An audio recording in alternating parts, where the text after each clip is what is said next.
This is just a different angle that we're going to talk about in terms of supplementing to improve the 3 pillars of our health, or the 4 pillars you could look at it, where we're looking at fat loss, lean muscle, having energy, and getting deep sleep. And so the foundation of it is deep sleep. So you hear different things about how you can enhance that by taking melatonin and other supplements like magnesium to help deep sleep.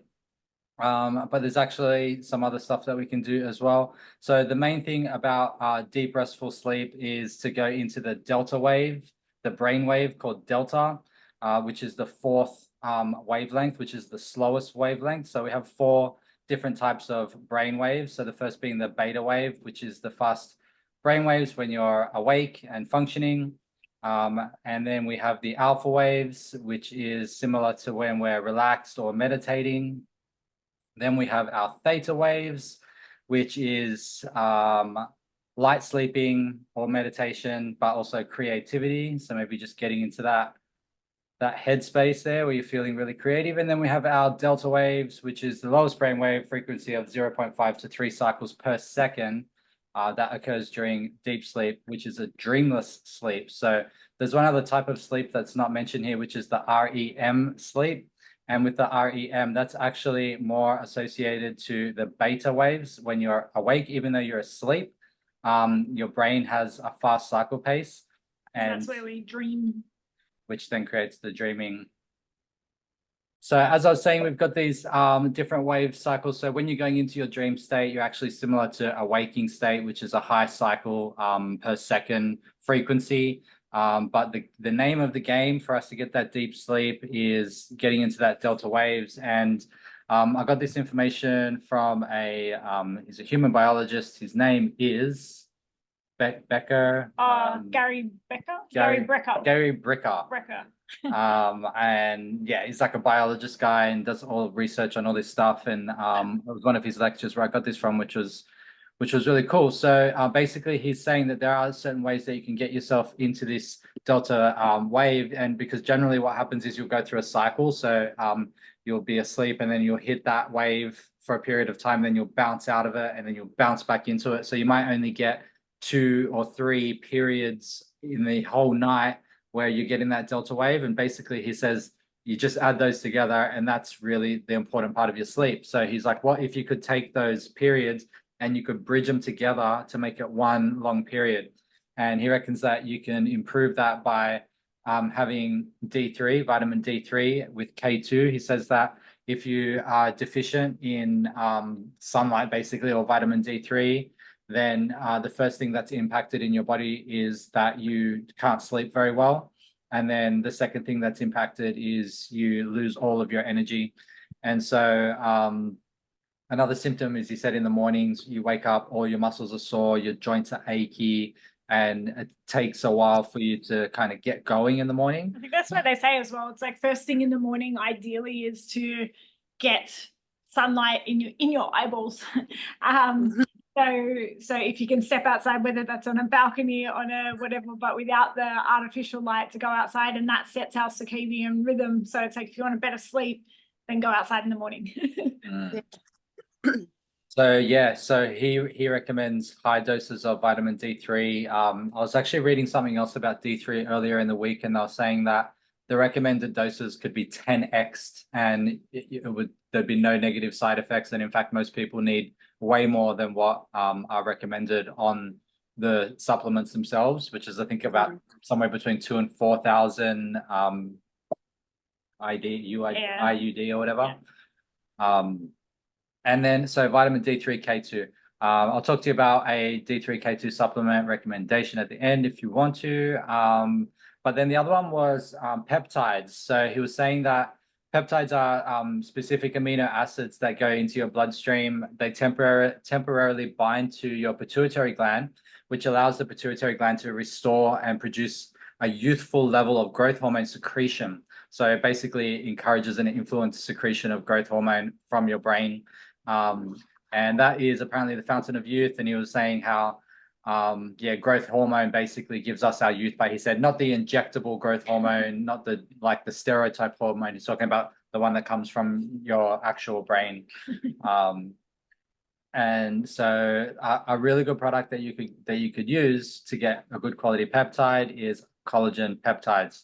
So you can get that in powder form or whatever. Natural Vitals, our preferred guys, have one of those, which we can talk about.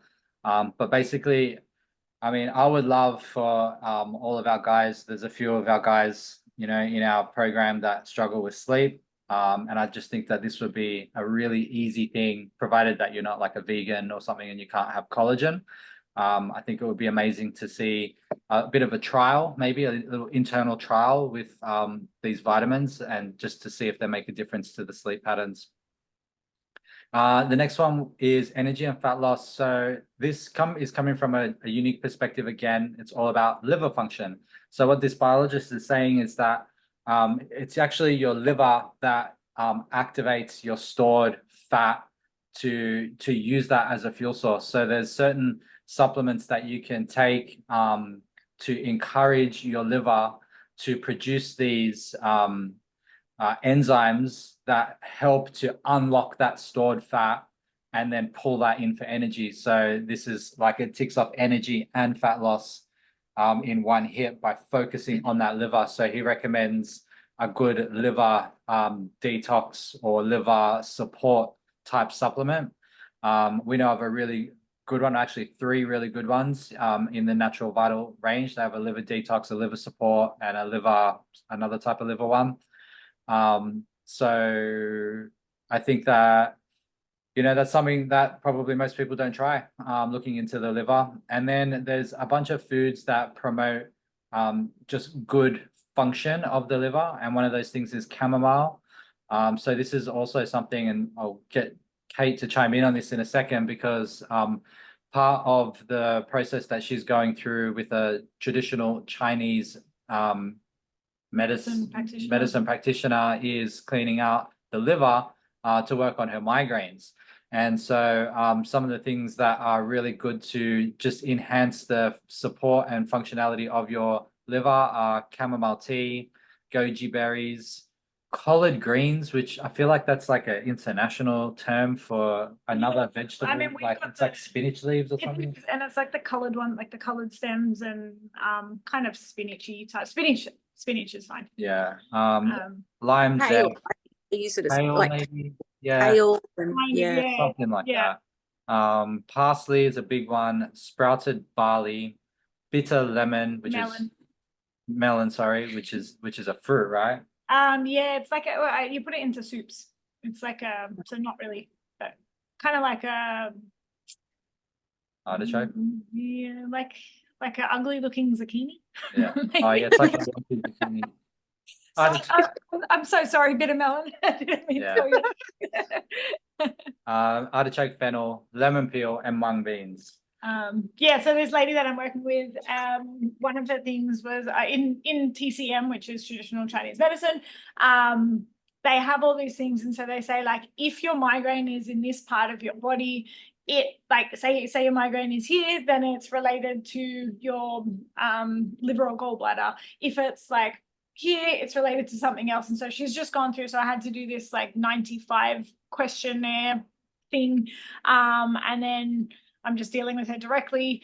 But so stuff that she's added in for me was liver stuff, free for the ladies.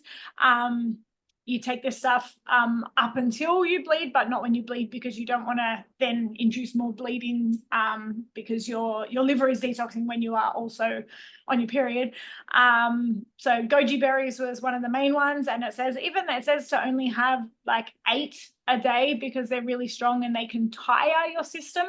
So I'm just steeping them in water with some. I also have to have the chamomile, or chamomile as we call it. And I probably spelled it wrong.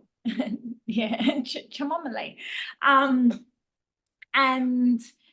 then the lime zest stuff is in water. Parsley is also in a tea. And then there's some other bits and pieces which I haven't got to because she just gave me some of the extra stuff today. But I think, I mean, I don't drink alcohol anymore, and but I did my fair share in my 20s and some of my 30s, so maybe my liver still needs some love from that. For sure. But our liver takes everything on, right? You know, got one liver for for our life. And I definitely tested mine when I was younger. And so that's her main thing for me, but I think everyone's liver, like it processes absolutely every single thing that we do, right? So we can all give our liver some support. So I've got some recipes and stuff, or some foods that I need to add in as well. So I'll share some of them as I go through the process. That'd be good. I think everybody would like a bit of extra energy and a bit of extra fat loss. So and yeah, as I said earlier, we often don't look towards that liver to see if that's something that can help kick things over. So very interesting. And then the last part is lean muscle. So branched chain amino acids. That's what BCAAs is. It's branched chain amino acids. So amino acids are pretty interesting. There's 22 amino acids. 9 of them are essential, meaning that your body doesn't produce them. And out of those 9 essentials, there's, I think, 3 of them within these branched chain amino acids that bypass your liver and they go straight into the muscle directly. So that's an instant fuel source. So it helps you to convert energy, basically provides you with energy. But something else that's interesting is it also dulls down that lactic acid burn when you're going through the high reps and the muscle's really burning. It's like a bit of a blocker for that. And also for just general muscle fatigue, it just keeps driving ATP, which is basically just pure energy into the muscle fibers, into the cells, and just keeps firing it. And also helps to transport oxygen between the lungs and the muscle as well. So branched chain amino acids are all around powerful, like athletic support. So I started taking branched chain amino acids actually back, I would say I was very young, maybe 19 years old. And at the time, the only thing that I'd ever had was creatine and some protein powder. And then I used to read all the bodybuilding magazines and stuff. And I was reading about this new product that was out, and it was like a natural steroid, and it was branched chain amino acids, and it was the most powerful and absorbable and effective way to get amino acids to drive into your muscles and all this stuff. And I just thought it was the most amazing thing. So I went out and bought some. It was called HMB, which is just like a powdered form of these branched chain amino acids. And I reckon that like I placeboed the hell out of that thing because I just believed in it so much that I just thought it was like some kind of like Steroid transformational product. And as a 19-year-old, when I was working out and lifting weights and trying to get strong, it worked. It absolutely 100% worked. I feel like I was stronger. My lifts increased. I felt like I put on more muscle. It was literally a game changer. So I've always been a big fan of branched chain amino acids, and this is just another example of it. And yeah, when this biologist guy started talking about it, I was like, this is cool, because this also links back with the liver, which I didn't know this previously, that there were amino acids that could go straight directly to your muscles. So that makes sense, because you do feel good where you have it. So if you're looking at packing on a little bit of extra muscle, which I think is beneficial for everyone, maybe you want to look at a branched chain amino acid to just. Do they come normally in powdered form? Is that what they are? Very often, and they generally don't taste so good. And are you meant to have them before you work out if they go straight to your muscle? Is that like what a pre-workout might have in it? Pre-workouts, some pre-workouts do have BCAAs in them, yes. But the pre-workouts would also have caffeine. So this is not like an energy in terms of that type of energy. It's more, it's like just fueling the muscles through the workout. Right. Have a look around and see what's there. Yeah. Because we've had some before and it was like a pineapple flavor or something, and it was just so awful that I think we chucked it out. Yeah. And the one that I had back in the day tasted horrible as well. Yeah. But I'm sure, yeah, so many more options now. I'm sure there's But when you mix it, yeah, when you mix it in with some protein powder. Yeah, it was just the one that we had. Ideally, you would want something that has no taste, I think, because the one we had was so severely pineappled that it couldn't be added into anything. Hey, Matt. Hey, Matt. How are you guys? This is the part of the conversation you want to be into. He asked me about, so you mentioned creatine. Yes. Before, and you say that BCAAs are better than creatine. I wouldn't say they're better. I think that both are very, very valuable, because creatine has a very beneficial effect on your central nervous system and your brain as well. And that's something that BCAAs doesn't do. So we both take the creatine daily, and I think like ages ago when I worked with a naturopath as well, they even said that it's like with all the training and everything else, and then you got the ATP and you got all that sort of stuff, that also processes through your liver. And so having the that my hair I don't know, there was a bug. having the creatine then helps your liver like take the burden off the liver trying to then create that as well. So it yeah, so I just put 5 grams in my smoothie every day. Same. So Yeah, I think Yeah. it's good. you may find when you first add it in, if you do have it, that you might have some water retention. I felt like I did, but it was so long ago. I've been taking it for years. Jai's probably been taking it for the last year, I think. And then it just kind of whatever evens out. But it's one of the most heavily studied supplements in the world, I think. With the lowest virtually zero side effects from anyone. So it's got like the highest sort of success. I think they just say when you do take it, you should take it every day. So it's basically you just want to keep it consistently in your body versus because people say, oh, should I only take it on training days or whatever? And it's like, no, just keep it in your bloodstream, like in your body, basically. Yeah. Originally, when creatine came out, they would load it, meaning that they would go like on a cycle. So you would go like 4 teaspoons or something for the first 5 days, and yeah, and it would be like a 14-day stretch or something like that, and then you would have like a week off, and then you'd go back on. It was this whole but I think that's complicated for thing. bodybuilders as well. But that's how it said it on the. I remember I used to Yeah. buy the creatine jars when I was 20 years old, and then it would say, "Here, this is how you cycle it." And I think that that's when people started having problems because they were overloading their body with more creatine than they could really deal with or use, and then it was creating excess waste in the body and stuff. So, 5 milligrams a day. Binging versus just keeping it consistently in your bloodstream. Yeah, which over after the years now they're saying just keep it in your bloodstream at 5 grams a day, and that will just be the best effect. And it's, People reckon that they feel it's like a pre-workout for them. Even when my brother was here, he was saying, he's like, oh, do you guys take it before you work out? And I'm like, oh, we take it after, like just because we use our smoothie to deliver everything to us, right? But even on this, it says we suggest to take pre or during a workout for best results. So I think it draws the blood and stuff into the muscles as well, and it's supposed to like help you build. It makes you hold onto it, like it floods your muscles with water because that's obviously what helps them to fire and activate. And like super cheap, it was super cheap for a supplement. 1 It's like kilo. 1 kilo was like $40 or something, and you just get. And if you think pure you're only having green. a teaspoon a day, so it lasts a long time. Yeah. Yeah. Okay. I did take creatine when I was You did? doing jiu-jitsu and stuff, and because I had really sore shoulders and elbows and bits and pieces, and I got told to take it to add fluid to all my muscles so that potentially try and reduce the risk of injury because the muscles will be a bit more swollen and hydrated. Yeah. And I didn't get injured when I was on the creatine, but what sucked is the fact is that whenever I would train, I was just a puddle of perspiration. Like I wouldn't. I'm not a big sweater. I don't do massive perspiration. But the moment I was on creatine, once I was on for about 5 or 6 days, literally was just a puddle around me. Like it was slippery because there was so much water coming out of my pores. Interesting. That's me all year round for the last. Yeah, 40 me years. too. I stopped taking it because I thought I started to get a bit embarrassed just by the sheer Yeah. amount of sweat coming out of my pores. I thought, no, this is just not looking. This isn't a good look.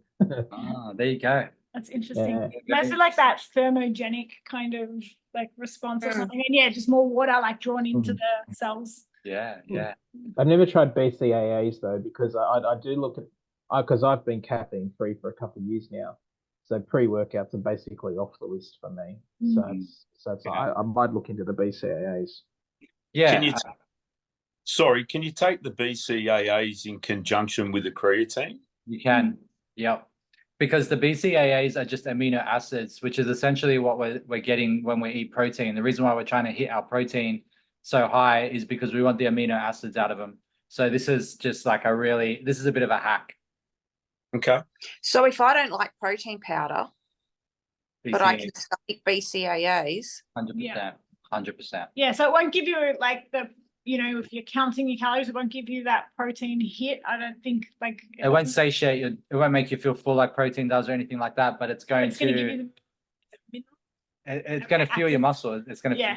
it's going to give you energy. It's going to give ATP to your muscle. They really recommend it for vegan, vegetarian diets as well, just because it's so much more likely to become deficient in that because you're not eating meat. Yeah. So. So these guys, Natural Vital, I've mentioned them before. This is the collagen peptides. This is I think probably the best peptides that you could get from a collagen product, unless you're gonna, go and do something drastic like inject something in your body, which I don't recommend. And then they also have, it's in a bottle like this, and it's called Liver Detox, and it's just a bunch of like natural. This guy's like he's a naturopath and a herbalist. So everything is just all natural products with no crap in them. And the good stuff about the liver products is they're alcohol free, because a lot of the tinctures and detox things and stuff for the liver are alcohol tinctures, and he just thinks that it's absolutely absurd to treat the liver with alcohol. Like he goes, it's just counterintuitive. Makes no sense at all. And he goes, and everyone does it. you said before there was a couple of different liver tonics that he had. Yeah, he's got So there's liver cleanse. I think it's liver cleanse, liver detox, and liver support. And I had a look at them, and they're all some of them they have some similar ingredients, like Schizandra berry is one of the common ingredients, but then they've got other different herbs and stuff. So I think some of them might be gentler than other ones. He's got like a full description on his website. Okay. I'll put the link to that in the notes. in the notes of the YouTube video. And then the other thing I wanted to mention, I watched this doco this morning, and it was really interesting. It was called 55 Days Without Food, and this guy went on a water fast. Let's see if I can give you a little idea. I've seen this guy. I've seen this documentary. It was really cool. Yeah. And I just thought it was interesting because nobody tracks like actually what happens. It was like the Joe Cross thing where he did the juice fast for 60 days or whatever. Basically, it's the same thing, except he does a water fast and he tells you how it feels along the way. And then, but they also describe the different stages of what happens when, I'll just see if I can find it, because it's just like an image of like it's like day 1 to 7. Like this is what you experience, and then day 8 to whatever, you experience this, and it basically goes through like this cycle where there it is. Okay, so day 1 to 2, the blood sugar levels drop, glycogen converts to glucose and releases into the blood. You may experience headaches, dizziness, and nausea. Hunger can be intense. So Kate and I have done 1 to 2 days of water fasting, and we've done 36 hours, didn't we? And I didn't experience any of that stuff. But I did one day. okay. Yum. Yeah. It's hard. It's a mental It's just like mental. battle. It is a mental thing. Yeah. Yeah. I used to do a heap of fasting. I was really good at the fasting. Yeah. It kind of takes off the pressure for some people. It's like, I don't know, like fucking eat this, or how my body's gonna respond or whatever. It's like, sweet, I just won't eat. Like Days 8 to 15, you experience enhanced energy and feel better than ever. As the body is completing the healing process, old injuries may become temporarily more painful. So that was interesting as well. Mm. So the body just goes through this whole process of healing itself. It's really interesting. The guy he originally wanted to do 40 days, and then he started doing some research, and then he's like, oh, there was a guy in Russia that did 50 days, and they said it was like the world record. So I thought I'd do 50. competitive. Because I thought if I do 55 days, that'd be pretty cool. I'll end up with the world record. So he ended up doing the 55 days and just absolutely crushed it. And I can't find exactly what I'm looking for now, but some interesting things about it were that he went to this health clinic in California, like this fancy, like whatever place. And at first the lady was like, oh, you're crazy, you can't do that. Like, you know, that's just way too aggressive and way too long. Like only, you know, certain advanced people can do that and blah, blah, blah. And then he's like, oh, okay, well, I'm just going to do it anyway. And then she's like, all right, well, let me get my doctor to like keep an eye on you and check you along the way. And then he's like, all right, sweet. And then she's like, oh, I'm really proud of you. Like, I'm really inspired by you. I think this is really amazing. Like, she totally flipped her chin. And then he comes back in, I think on day 40, when he originally said that he was going to do 40 days. And he lost like 20 kilos, I think, in that time. And but the interesting thing was that I found at the end of the 55 days, he'd lost 44 pounds, and only 4 of those pounds were muscle loss, and 40 of those pounds were fat loss. He didn't exercise. He tried to exercise 2 times. One time he went and played tennis and with his friends, and the other time he did like a stair climb thing, like just a hike type thing. And both times he got really sick and he was vomiting his bile. And Did he have stuff? Was he adding salt to? I don't think so, because he was just smashing water. So He was taking this energy water, like he was taking. Remember, he was buying bags, like containers and containers of these, like it was water, but it was like yeah, it might have been like an isotonic water or something. Yeah, sodium, potassium, and possibly. magnesium. Yeah, I did Yeah. see him with a particular bottle of water. He always had, and he had thousands of them. Yeah. Because I think that's what they say. Like, as long as you've got the electrolytes, then you can not eat for a very long time. Yeah. Like if you've got energy stored. Yeah. And when he played tennis, he went and vomited and stuff. He basically had exhaustion and he had to lie down for the entire day. He could barely get up. He was just felt like absolute crap. And they were saying like it's too much on the body to have 0 calories for such a long period of time, and then to try and Play tennis. yeah, they're like, so basically if you're going to do long water fasts, you don't need to exercise. And then that's what was really interesting to me, was that he wasn't pretty much doing any exercise and he maintains virtually all of his muscle mass. Because I think they say when you do the longer term fasts, it actually increases your human growth hormone. That's right. It does. So, and that's supposed to then preserve muscle and Yeah. yeah, There's- I don't understand that, but And then the other interesting part of it was he was peeing on keto strips to see if he was in ketosis. And he didn't get into, he did 3 whole days of nothing and he still wasn't in ketosis. I think it was day 5 or day 4 when he slightly started to move into ketosis. So I know people, and I always thought this, people think they're in ketosis and they're not. They're like, oh, you know, I'm doing keto. And I'm like, are you in ketosis though? And they're like, oh, I don't know. because even like it says at first, your body then releases all this glucose as well, like into the blood as like hey, where's the fucking sugar you normally give me? Yeah. And then it takes a while to actually get the ketones and stuff. But they can hit a level. It's interesting, like because then I don't know. So his one had a scale, so it was like a color chart. Yeah. And it went to red Because at I the think it most. gets to dangerous levels for too long. Yes. So I don't So know. what he he would have had found- to probably have something in that drink or. Yeah, I don't know. But what he found was, he said that once he got into ketosis, like he stayed there for a decent period of time. But then he found that he would bounce in and out. And then he was telling the doctor, he's like, you know, like I'd go 5 days where I would have like, I was completely out of ketosis and then I'd hop back into it again. And I think it's the body, it does like these cycles where it tries to like, it's like a hunger phase. And so he says that when you're going through like a water fast, you shouldn't allow yourself to go through more than 1 hunger phase. So he's like, I think he said at day 40 or something like that, he had a hunger phase. So like he wasn't hungry for, like he was hungry for the first week or whatever. And then he wasn't hungry at all. And then the hunger kicked in again. And so he said he really should have stopped then, but he kept going and did the extra 15 days. And then apparently that's not a good thing to do. So yeah, it was just some interesting learnings that came out of it for doing such a long one. So I highly recommend it. I'm also going to put this in, I'll link this in with the description as well, if you want to check it out. There's also a man, I think his name's Dr. Fong, an American Asian doctor. Jason Fung, yeah. Yeah, and he spoke about dementia and Alzheimer's and fasting, and how he believes fasting and cancers as well, because the body will burn the dead cells or the cells that it doesn't feel unnecessary. When you're in a fasted state, it'll burn them first.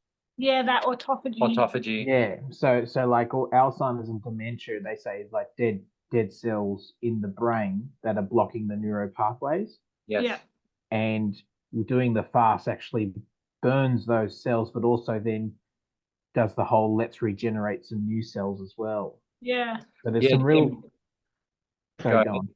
I was just going to say there's some real interesting like theories. I won't say science as such, but theories behind it because, and the one thing they all come back to, even the Dr. Mosley on BBC, they all come back to one thing. The reason why we're not doing it is because it's not going to make any money for the fitness and food industry.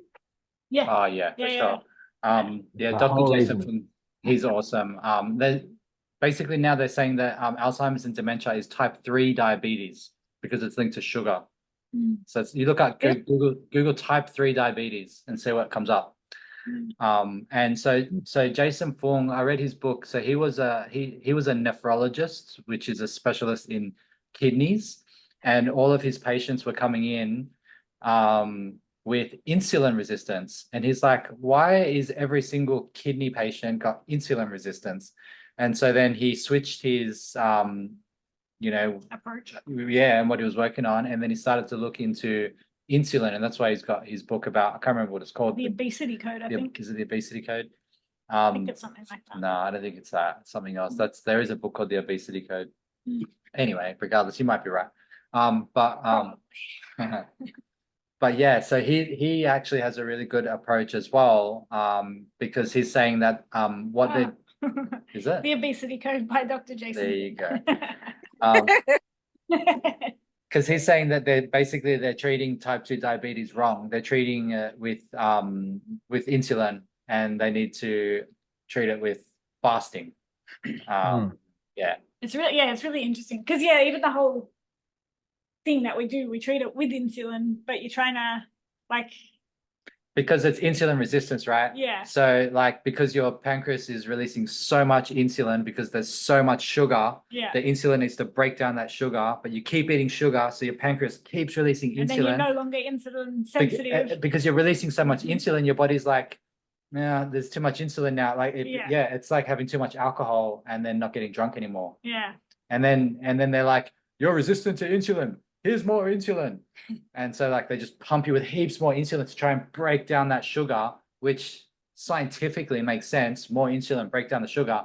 But really you can reset your insulin resistance by stopping the sugar, which is a way easier way than medicating your whole life, trying to bring your insulin levels up No money in that. artificially. Exactly, just as goes back to what Hichi said, there's no money in that. Yeah. But that's what Jason Fung's saying. He's like, you can reset diabetes by cutting out all the sugar for a period of time by fasting, and then it resets your resistance to your receptors to the resistance to insulin that comes from your pancreas. Mm.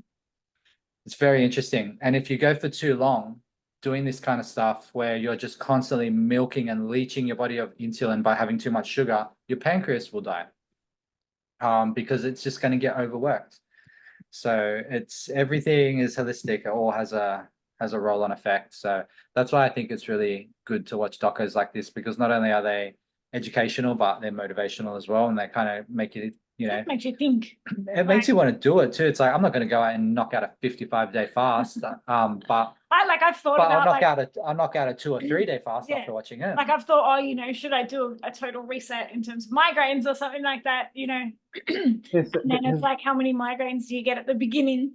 There's a fellow at my But, work. He does 3 to 5 day fasts, probably Yeah. once every 3 months. Yeah, Like that's what they say.